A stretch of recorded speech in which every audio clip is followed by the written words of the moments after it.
పెళ్ళైనా పండగైనా వేడుక ఏదైనా పట్టుచీరల ప్రత్యేక వేదిక వారాహి సిల్క్స్. ఆంధ్రప్రదేశ్లో కూటమి సర్కార్ ఏర్పడి జూన్ 12తో ఏడాది పూర్తయింది. ఎన్నికల ముందు సూపర్ 6 హామీ పేరుతో ప్రజల్లోకి వెళ్లింది కూటమి. గెలిచిన తర్వాత సీఎం చంద్రబాబు నాయుడు సారథ్యంలోని ఇచ్చిన హామీలను ఒక్కొక్కటిగా అమలు చేస్తూ అభివృద్ధి పథంలో నడుస్తోంది. ఏడాది పాలన పూర్తయిన నేపథ్యంలో ఏపీలోని విద్యార్థుల తల్లులకి ఇచ్చిన హామీ నెరవేర్చింది.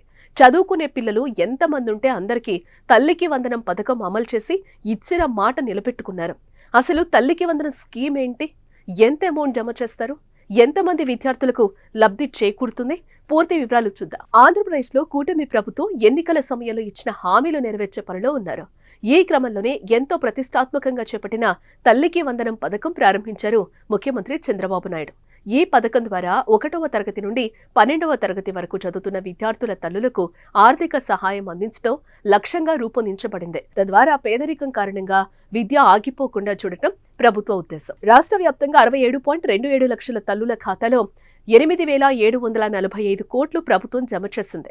1వ తరగతిలో అడ్మిషన్ పొందే పిల్లల నుంచి ఇంటర్ ఫస్ట్ ఇయర్లో చేరే విద్యార్థులకు కూడా తల్లికి వందనం అమలు చేస్తున్నారు. ప్రతి విద్యార్థికి సంవత్సరానికి 15,000 రూపాయల ఆర్థిక సహాయం తల్లి బ్యాంకు ఖాతాలో జమ చేయబడుతుంది. తల్లులకు 13,000 రూపాయల నగదు అందుతుంది. మిగిలిన 2,000 ప్రభుత్వ పాఠశాల, కళాశాల అభివృద్ధి కోసం కలెక్టర్ల ఖాతాలకు జమ చేస్తుంది.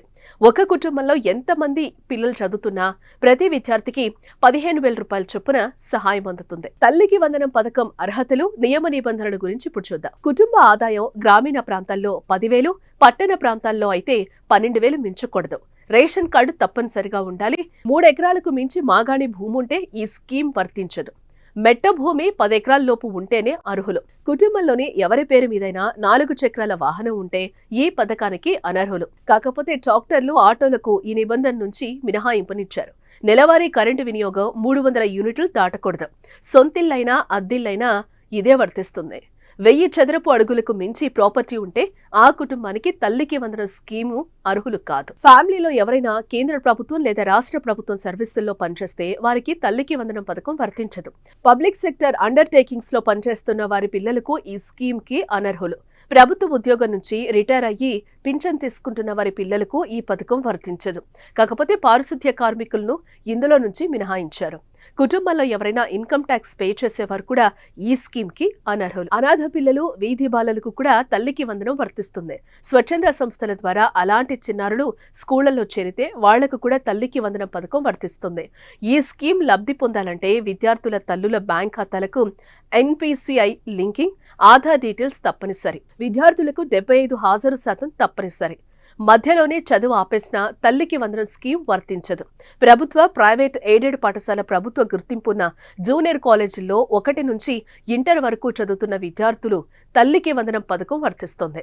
ITI, పాలిటెక్నిక్, IIITలో చదివే విద్యార్థులు, ఫీజు రీయింబర్స్మెంట్ పొందే విద్యార్థులకు తల్లికి వందనం స్కీమ్ కి అనర్హులు.